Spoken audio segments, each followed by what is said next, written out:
अस्सलाम वालेकुम नाजरीन, आपको आज की सबसे बड़ी और अहम ब्रेकिंग न्यूज़ से आगाह करते चलें। महकमा मौसमियात ने ईद उल अज़हा वाले दिन के लिए इंतहाई ख़तरनाक तरीन हाई अलर्ट जारी कर दिया है। मैं आपको मुकम्मल तफसील के साथ आगाह करता हूँ ईद वाले दिन क्या होने जा रहा है।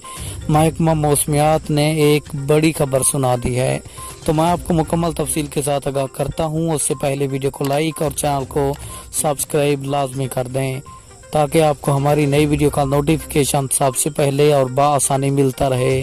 आपका कीमती वक्त ज़ाया किए बगैर बढ़ते हैं वीडियो की जानिब। आपको बताते चलें, महकमा मौसमियात की ताज़ा तरीन रिपोर्ट के मुताबिक मुल्क भर में 10 जुलाई को इंतहाई ख़तरनाक तरीन बारिश होगी जो कि पूरे मुल्क को लपेट में लेगी। आपको बताते चलें 10 जुलाई को ईद है और 10 जुलाई को महकमा मौसमियात ने बारिश का खदशा भी ज़ाहिर कर दिया है।